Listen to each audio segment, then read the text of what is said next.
রাজু তাড়াতাড়ি তোর গাড়িতে উঠে পড়। হ্যাঁ মা ঠিক আছে। আচ্ছা ঠিক আছে মা। রাজু তুই কিন্তু দেখে শুনে যাস। আচ্ছা মা ঠিক আছে, টাটা।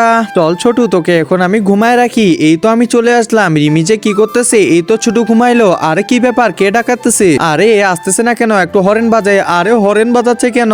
ধরে তো শুনতেইছে না। একটা কাজ করি, তাড়াতাড়ি বাসায় চলে যাই। আরে এখানে এটা কি রাখে, একটা শর্ট দিয়ে দিই। আরে কি ব্যাপার, এখন আবার কে শর্টাশর্টি করতেছে? কিছুই তো বুঝতেছি না। এখন কলিং বেল বাজায়। হায় হায় রে, কি শুরু করে দিছে? এখনই তো ছোট উঠে পড়বে। আরে তাও আসতেছে না। একটা কাজ করি, দরজায় বাড়ি মারি। আরে কি শুরু করে দিল? এখনই ছোট উঠবে। আরে তাও আসতেছে না। ভিতরে যায় দেখি তো।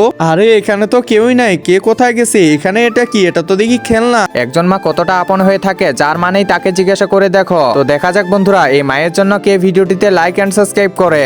আর যারা মাকে ভালোবাসো না, তারা ভিডিওটি থেকে দূরে থাকো। খেলনাটা একটু বাজিয়ে দেখি। আরে এখন আবার কে খেলনা বাজাচ্ছে? ছোট উঠে যাবে, বুঝে না কেন? বাহ, অনেক মজা লাগলো এই খেলনাটা খেলে। এখন যাই, রিমি কি করতেছে দেখি। আমি কিছু করি না। এই যে ছোট উঠছে, এখন ছোটুকে নাও। না না, আমি চলে যাবো। যাবো মানে এই যে নাও। আরে আমার কি দোষ ছিল?